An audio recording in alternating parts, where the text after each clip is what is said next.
El misterio de Guadalupe. Autor Juan José Benítez. Parte 12. Había que adornarla y de paso hacerle compañía. Esta, casi con seguridad, es una de las partes con mayor dosis de especulación del presente trabajo. No hay datos, no existen documentos ni testimonios, al menos no se han encontrado hasta ahora, que nos digan por qué fue retocada la enigmática imagen de la señora del Tepeyac. A lo sumo, y después de mucho expurgar en la historia y en su trastienda, y reconozco que cada vez me siento más enamorado y más a gusto en dicha trastienda, uno puede tropezar con indicios casi microscópicos de lo que quizás ocurrió en aquella remota época de la conquista de la Nueva España. Pues bien, construyendo sobre tales señales y después de no poca reflexión, en estos momentos me vienen al corazón dos posibles grandes razones que podrían explicar, nunca justificar, vaya esto por delante, los añadidos y retoques del siglo XVI. Una primera hipótesis estaría basada en la perentoria necesidad de remediar las zonas del ayate deterioradas por el paso de los años, por el continuo frotamiento de la tela por parte de los miles de fieles que acudían hasta el Tepeyac, por la acción de insectos, humos o cualquier agente físico, natural o artificial, o incluso por una mezcla de todas estas razones. Si esto fue así, los retoques significaron un sencillo afán por evitar la destrucción parcial o total de la tilma de Juan Diego, y siguiendo las corrientes pictóricas imperantes en la época, el pintor o los pintores pusieron manos a la obra, añadiendo precisamente elementos típicos del estilo gótico, estrellas, arminios, etc. La segunda teoría discurre por otros derroteros. También pudo suceder que aquellos primeros misioneros llegados a México, hombres en general de recio corazón y enraizada fe, no hallaron la imagen original de la Señora de Guadalupe todo lo religiosa y tradicional a que estaban acostumbrados. Basta con echar un vistazo a las vírgenes que habían sido pintadas hasta esas fechas para darse cuenta que la misteriosa figura de la Señora del Tepeyac, si realmente era como nos la muestran los científicos norteamericanos, tuvo que extrañar y chocar con la idea mariana de los frailes, guardianes de unas doctrinas religiosas, quizás apropiadas para el siglo XVI, pero que hoy nos llenarían de espanto e indignación. Entra dentro de lo posible que esos misioneros españoles, guiados siempre por su buena voluntad, eso no lo dudo, tomaran la secreta decisión de arreglar la imagen original impresa o dibujada en el ayate el 12 de diciembre de 1531 por un sistema que ni ellos ni nosotros en pleno siglo XX podemos comprender. Uno de los indicios que pude encontrar en aquellos días de mi estancia en México y que podría servir para apuntalar esta segunda posibilidad aparece en una de las obras de Florencia, siglo XVII.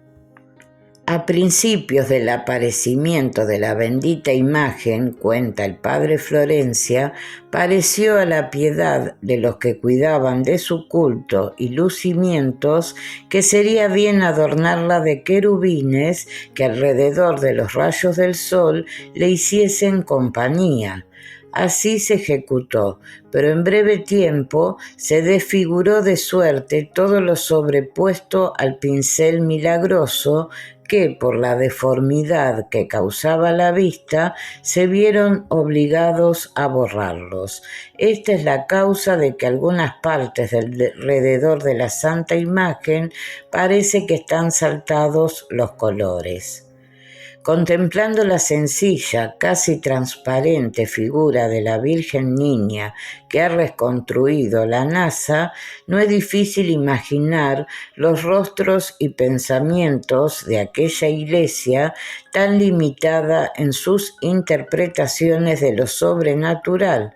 Había que adornarla y de paso hacerle compañía.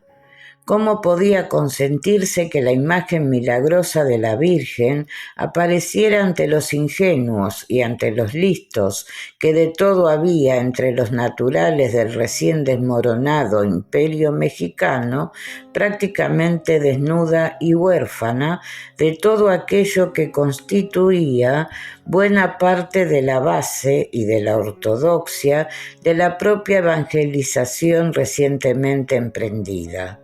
¿Cómo admitir que la Señora de los Cielos hubiera grabado su imagen olvidándose de los ángeles, de la luna, de las estrellas, de los rayos solares que indudablemente deberían salir de su cuerpo y para colmo del signo de la cruz?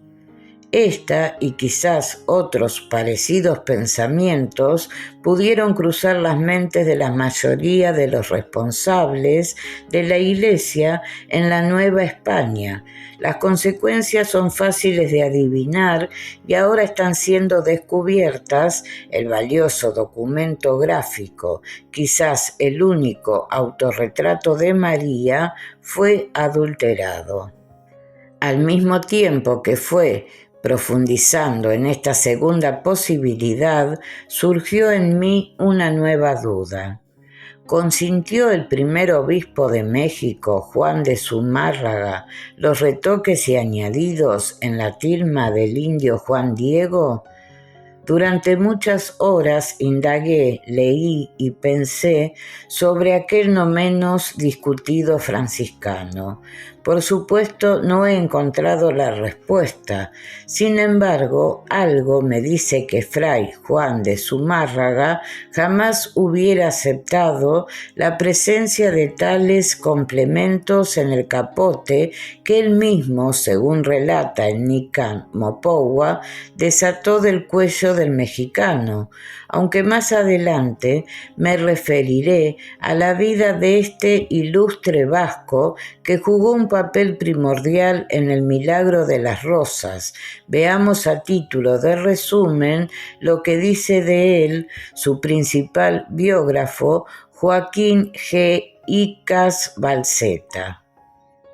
Era un varón apostólico, pobre, humilde, sabio, celoso, prudente, ilustrado, caritativo, enemigo de toda superstición y tiranía, propagador infatigable de la verdadera doctrina de Jesucristo, amparo de sus ovejas desvalidas, benefactor del pueblo en el orden material, lo mismo que en el moral, y eminentemente práctico en todas sus disposiciones y consejos. Con su bien ganada fama de hombre recto e inteligente, difícilmente hubiera aceptado la transformación, ni aun en bien de los incultos indios, de la imagen que él mismo, y esta circunstancia me resulta de vital importancia, vio cómo se formaba milagrosamente. Zumárraga, se quiera o no, formaba y forma parte de las apariciones y del importante legado de la Señora de Guadalupe en México, y eso, para un obispo y misionero de la talla de aquel hombre, debía de pesar lo suyo.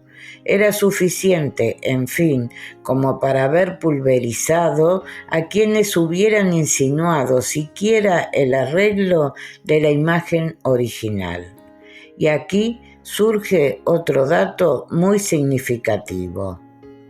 Zumárraga muere el 3 de junio de 1548, a los 80 años de edad, en plena lucidez mental y todavía en el desempeño de su ministerio como obispo.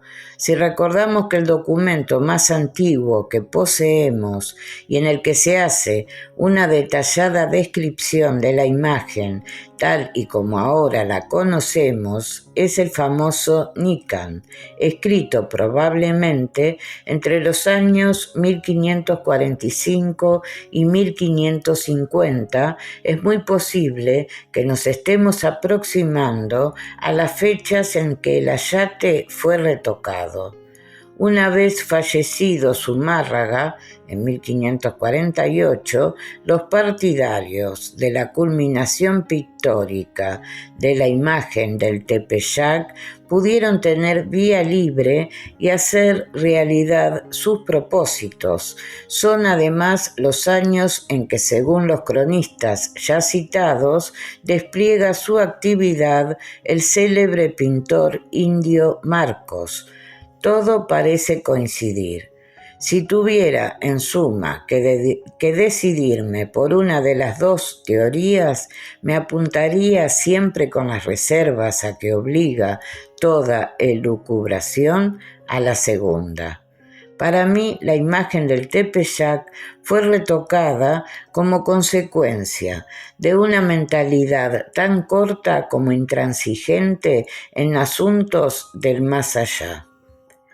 Cabe igualmente que llegaran a fundirse ambas posibilidades, retoques a causa del estado de la tilma y como resultado de una lamentable miopía doctrinal.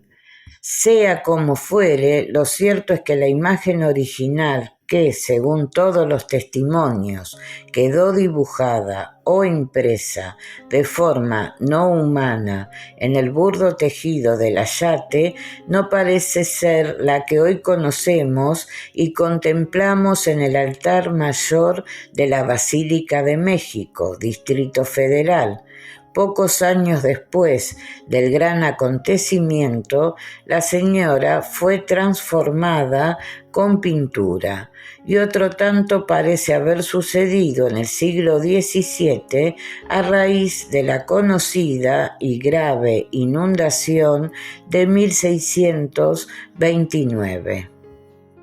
¿Cuál pudo ser la motivación del tercer y último proceso de retoque de la imagen?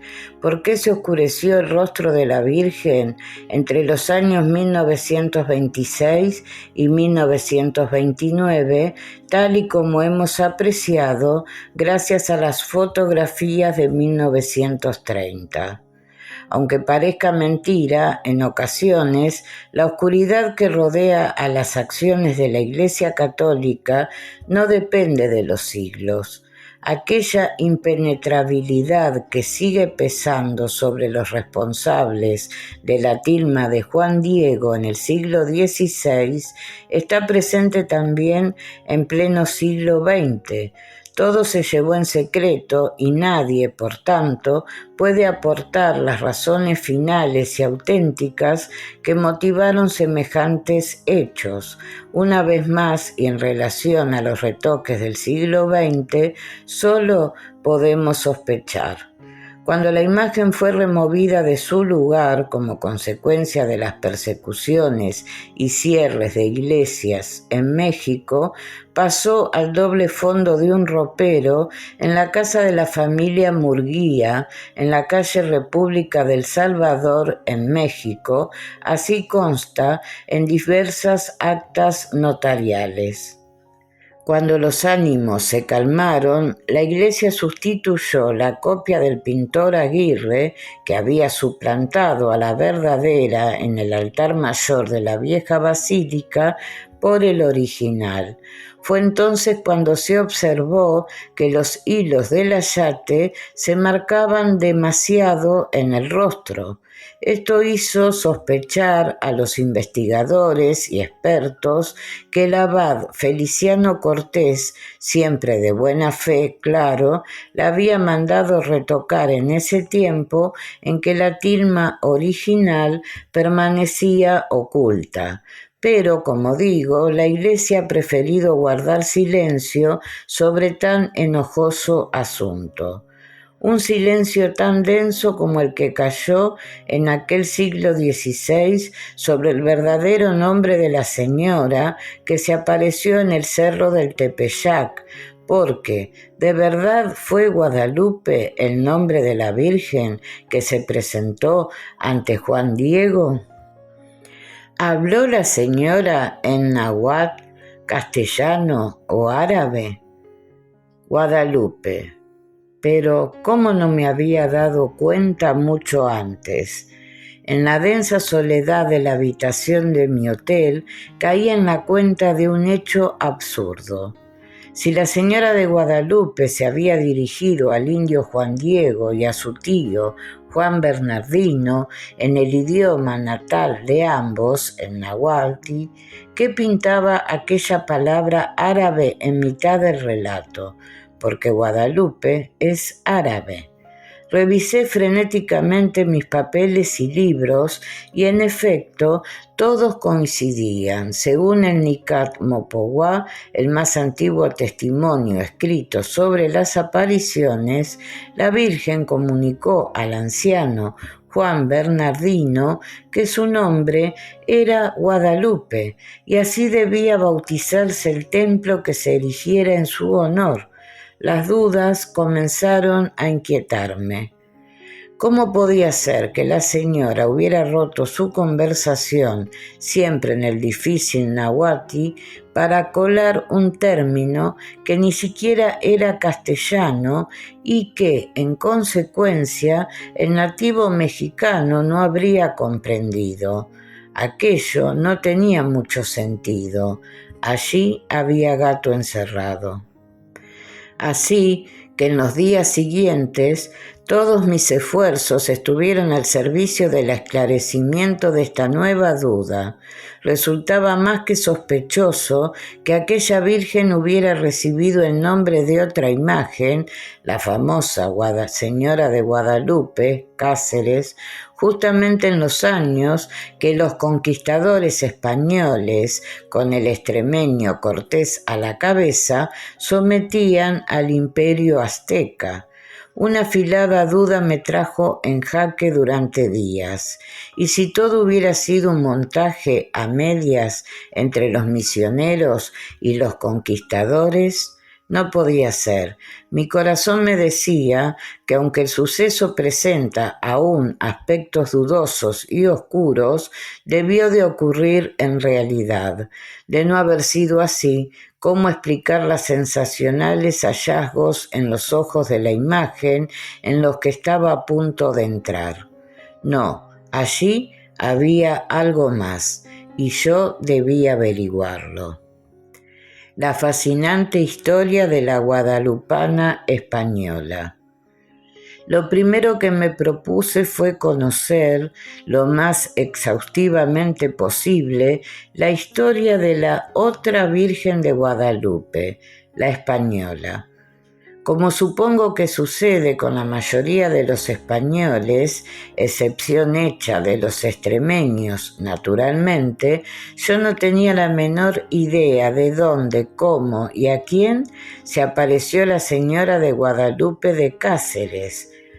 Había oído hablar de un pastor y de una pequeña talla en madera encontrada en las proximidades de lo que hoy es el célebre monasterio cacereño, pero nada más. Para mí, todas estas supuestas apariciones marianas eran más o menos iguales, casi fabricadas en serie.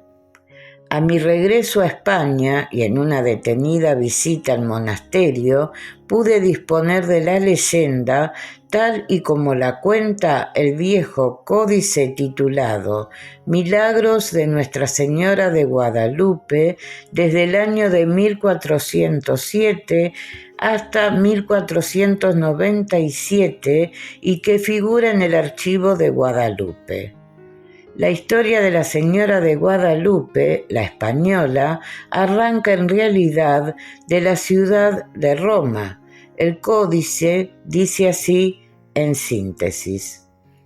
Capítulo 1. De cómo San Gregorio envió a España la imagen de Santa María de Guadalupe a San Leandro, arzobispo de Sevilla. En el tiempo que reinaba el rey Recesvinto del linaje de los godos, en ese mismo tiempo era arzobispo de Toledo San Eugenio Confesor y en la ciudad de Sevilla San Leandro. Y en aquel tiempo era papa en Roma el glorioso doctor San Gregorio, el cual tenía en su cámara un oratorio en el cual tenía muchas reliquias, entre las cuales tenía la imagen de Nuestra Señora Santa María, y delante de la cual hacía su oración cada día muy devotamente. Pues en este tiempo de este Padre Santo y Doctor bienaventurado, San Gregorio envió nuestro Señor Dios una pestilencia muy espantosa en el pueblo romano, y que andando las personas o estornudando o bostezando, se caían muertos en el suelo. Y viendo este glorioso doctor esta plaga tan cruel, púsose en oración delante de aquella imagen de Nuestra Señora, rogando a nuestro Señor Dios y a ella que les pudiese tener piedad de su pueblo. El cual, como acabase su oración, sintió luego en sí la gracia del Espíritu Santo y mandó luego pregonar por toda la ciudad de Roma que se juntasen todos, tanto eclesiásticos como seglares, vírgenes y casados y viudas, para rogar a Dios que les quitase aquella pestilencia. Y ordenó este Santo Padre, San Gregorio, una solemne procesión, y las vírgenes y continentes en otra, y los casados en otra, y las viudas fuesen en otra procesión. Y todos así ordenados, y cada uno según su estado, iban en su orden. Y ordenó que se cantase en esta procesión la letanía, y desde entonces acá se ordenaron las procesiones en el tiempo de las necesidades, y que se cantase en ellas la letanía. Y en esta procesión llevaba San Gregorio la imagen de Nuestra Señora Santa María arriba dicha, y acababa de cantar la letanía, oyeron cantos de ángeles que cantaban ese canto celestial, a saber: Regina celi letare alia, quia quem meruiste portare, aleluya, resurrexis sictus dixit allá. Y respondió San Gregorio: ora pro nobis Deum, aleluya. Y luego en esa hora fue visto estar un ángel encima del castillo de San Ángelo con una espada ensangrentada en la mano, y la estaba limpiando y la metió en la vaina, y cesó luego la pestilencia. Por lo cual San Gregorio, con todo el pueblo romano, dieron muchas gracias a nuestro Señor Dios y a la Virgen Gloriosa por tan grande beneficio como les había hecho. Y acabada la procesión, volvió San Gregorio a su palacio y puso la imagen en su oratorio.